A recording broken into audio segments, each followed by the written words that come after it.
അങ്ങനെ കിടക്കുകയാണ്. എന്നിട്ട് പറയുന്നു പൊളിഞ്ഞുപോയി, പാളീസായി എന്നൊക്കെ. എന്ത് പൊളിയാൻ, എന്ത് പാളീസാകാൻ? നിർവചനം തെറ്റാണെന്ന് തെളിയിക്കാൻ നിങ്ങൾക്ക് കഴിയണമെങ്കിൽ ഹദീസിനെ പറ്റി നിങ്ങൾക്ക് തെളിയിക്കാൻ കഴിയണമായിരുന്നു.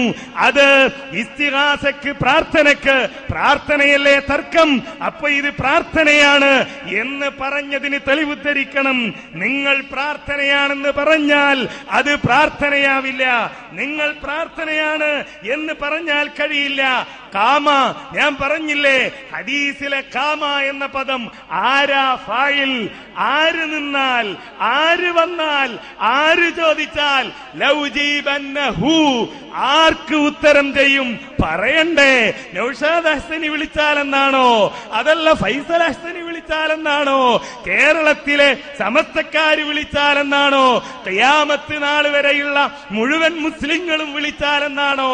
അതല്ല ഏതോ ഒരു പ്രത്യേക വ്യക്തി പ്രത്യേക സന്ദർഭത്തിൽ പ്രത്യേക സമയത്ത് വിളിച്ചാലെന്നാണോ?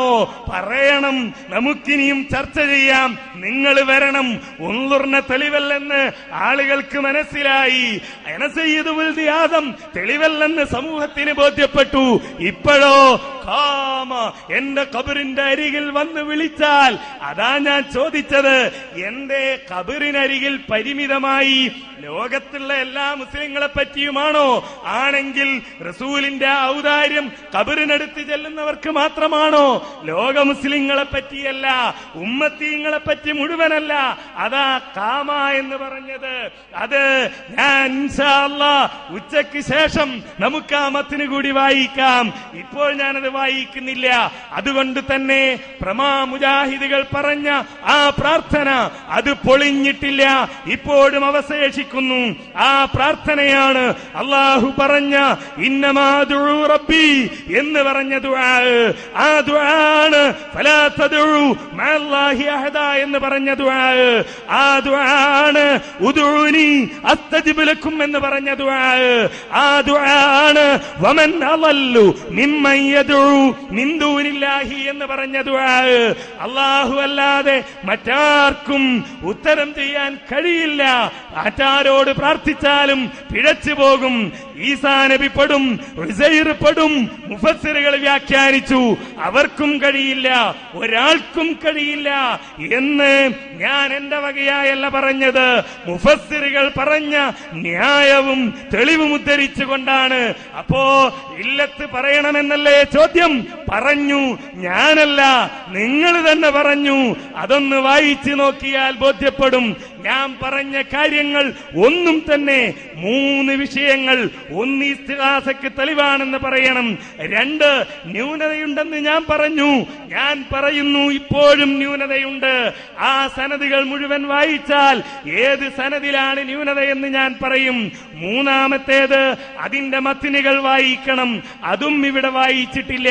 1-മത് ഇസ്തിഗാസക്ക് തെളിവാണെന്ന്, ഈ തർക്കത്തിലിരിക്കുന്ന പ്രാർത്ഥനയ്ക്ക് തെളിവാണെന്ന് പറഞ്ഞാലേ മറ്റ് 2 പറയേണ്ട ബാധ്യത തന്നെ ഞങ്ങൾക്കുള്ളൂ. അത് നിങ്ങൾക്ക് തെളിയിക്കാൻ കഴിഞ്ഞിട്ടില്ല. പ്രാർത്ഥനയുടെ നിർവചനത്തിനാണല്ലോ തർക്കം. ഹദീസ് സഹീഹാണോ അല്ലേ എന്നതല്ല, പ്രാർത്ഥനയുടെ നിർവചനം പൊളിക്കാനാണ് നിങ്ങൾ അത് ഉദ്ധരിച്ചത്. അത് പൊളിക്കാൻ നിങ്ങൾക്ക് കഴിഞ്ഞിട്ടില്ല. ഞങ്ങൾ പറഞ്ഞ നിർവചനം ഇപ്പോഴും ഒരു അഹ്സനിക്കും തകർക്കാൻ കഴിയാത്ത ചെങ്കോട്ടയായി നിലനിൽക്കുന്നു എന്ന് ഈ സമൂഹം മനസ്സിലാക്കും. 2-മത്തെ പച്ചക്കള്ളവാട് പറഞ്ഞിരിക്കുന്നത്.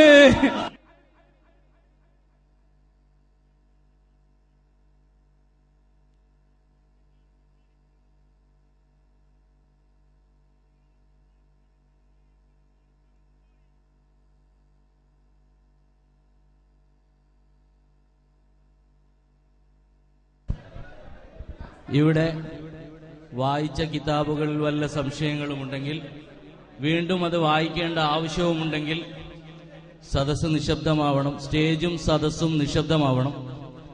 വായിച്ച കിതാബുകളിൽ വല്ല അബദ്ധങ്ങളുമുണ്ടെങ്കിൽ, അല്ലെങ്കിൽ മറ്റ് വീണ്ടും വായിക്കാൻ ആവശ്യപ്പെടുക പോലെയുള്ള ആവശ്യങ്ങളുണ്ടെങ്കിൽ മധ്യസ്ഥന്മാരോട് പറഞ്ഞാൽ തീർച്ചയായും അത് വായിക്കാനുള്ള അവസരമുണ്ടാക്കുന്നതാണ്.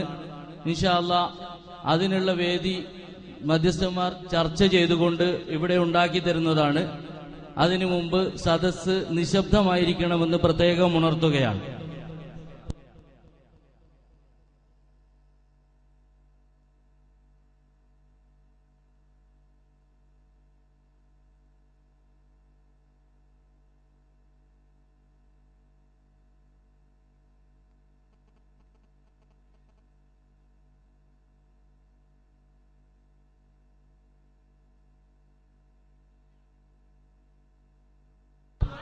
ഹനീഫ മൗലവി വായിക്കുന്ന കാര്യങ്ങളെക്കുറിച്ച് ഉച്ചയ്ക്ക് ശേഷം വായിക്കാമെന്ന് പറഞ്ഞതുകൊണ്ട് എഴുതിയ കരാറിന്റെ സമയം അദ്ദേഹം പറഞ്ഞു.